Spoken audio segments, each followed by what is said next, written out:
गिबियावनो आंनि खुलुमनायखौ बयनिसिमबो जासिहरबाय। बेजों लोगोसेनो आसा खालामो नोंथांमोन बयबो मोजाङैनो दङ आरो लोगोसे आसा खालामो भिडिअखौ जोबजासिम नायगोन आरो भिडिअखौ मोजां मोनदोंबा लाइक शेयार कमेन्ट खालामगोन आरो चेनेलखौ मोजां मोनदोंबा साबस्क्राइब खालामनानै लागोन होननानै।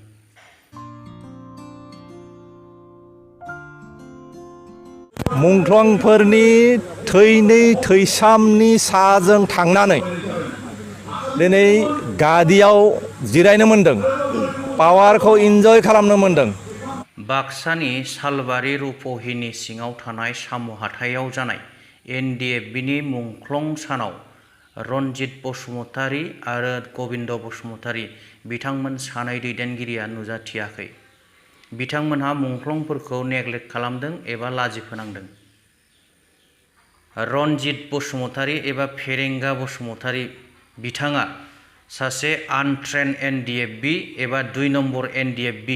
बिथाङा साख्रि मोनैनि थाखायसो माने बेंटल कलेजाव बिथांनि साख्रिया एबा प्रफेसार साख्रिया रेगुलार जायैनि थाखायसो बिथाङा NDFBआव जइन जादों। बे खोथाखौ आं बुङाखै, बे खोथाखौ बुंदों पृथ्वीर राजनारायण देब मेस बिथाङा बिआर फेरेंगा सारखौ अपेन चेलेन्ज होदों माखासे भिडिअनि गेजेरजों नायनि।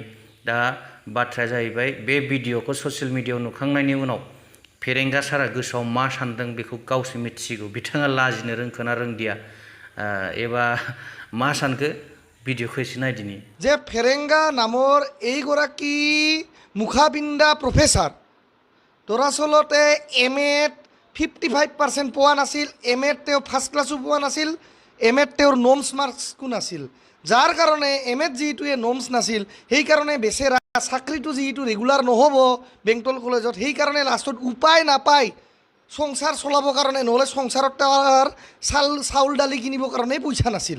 সেই চাউল দালি কেনেকৈ কিনিব পাৰে চাউল দালি তেল, তাৰ কাৰণে সি লাষ্টত গৈ NDFBত গৈছিল। আৰু ফেৰেংগা ওৰফে ৰঞ্জিত বসুমতাৰী কোন বেচৰ NDFBৰ কেডাৰ হে? Who is BR Ferenga Ranjit Basumatary? Ferenga Basumatary ক'ব পাৰিব নেকি তেওঁ কেতিয়াবা NDFBত ট্ৰেইনিং লৈছিলে? কোন বেচত ট্ৰেইনিং লৈছিলে তেখেতে? 42nd বেচ, 41 বেচ, 40th বেচ, 38 বেচ, কোন বেচৰ তেওঁ কেডাৰ আছিলে? আনট্ৰেইণ্ড কেডাৰে ফেৰেংগা? NDFBৰ ভিতৰত সকলো লোকে জানে, যাৰ কাৰণেতো আজিৰ দিনত NDFBৰ দুখ দৰদবিলাক ফেৰেংগা বসুমতাৰী ওৰফে ৰঞ্জিত বসুমতাৰী গম নাপায়, কাৰণ তেখেতে 2 নম্বৰী NDFBহে আছিল, যাৰ কাৰণেতো তাক BTR ৰেকৰ্ডত ছিগনেটৰী হিচাপে চাইন কৰিব দিয়া নাছিল। ফেৰেংগা ওৰফে ৰঞ্জিত বসুমতাৰীক BTR ৰেকৰ্ডত চাইন কৰিব দিছে নেকি?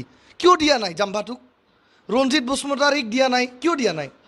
দিছে চাওৰাইগৰাক, দিছে মাননীয় গোবিন্দ বসুমতাৰীক, দিছে মাননীয় ৰঞ্জন দৈমাৰী ডাঙৰীয়াক, দিছে মাননীয় ধীৰেন বড়ো ডাঙৰীয়াক।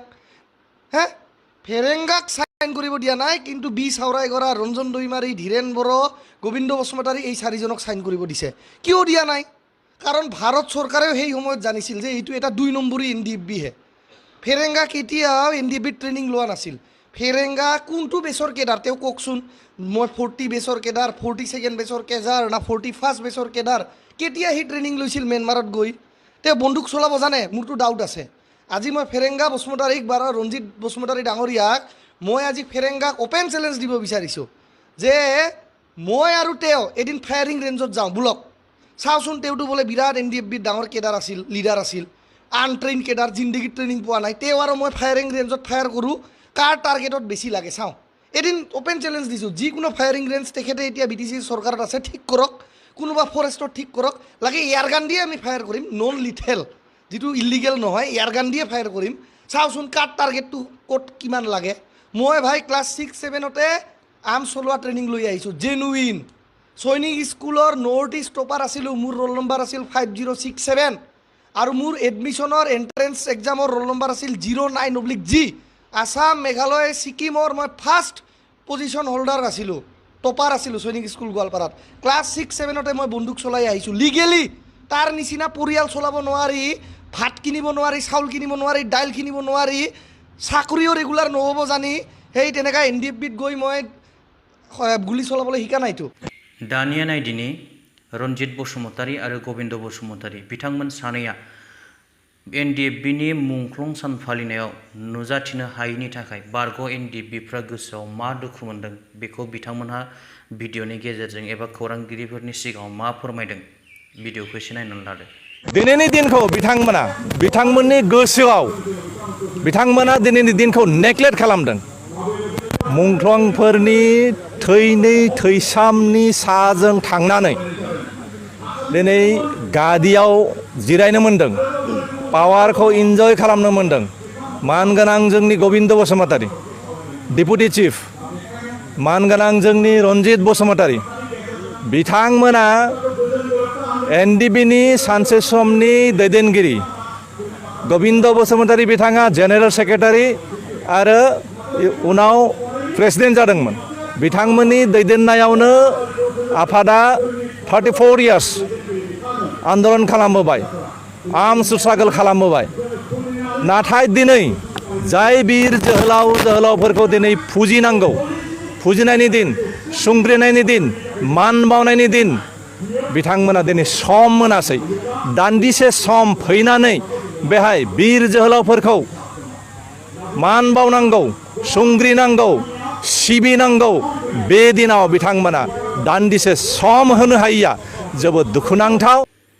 बिआर फेरेंगा सार आरो गबिन्द बसुमतारी सार बिथांमोन सानैया एनडिएफबिफोरनि मुंख्लं सान फालिनायाव नुजाथियाखै। बे जोबोद दुखुनांथाव बाथ्रा। आंनि बायदिब्ला बिथांमोना दान्दिसे समब्लाबो नुजाथिहैनानै मुंख्लंफोरखौ सनमान होनांगौमोन, मुंख्लंफोरनो बिबार बावनांगौमोन। मानोना बिथांमोना बै मुंख्लंफोरनि थैनि बेसेनजोंनो दिनैहाय गोजौ बिबानाव थादों, इएम जानो हादों, डेपुटि सिएम जानो हादों।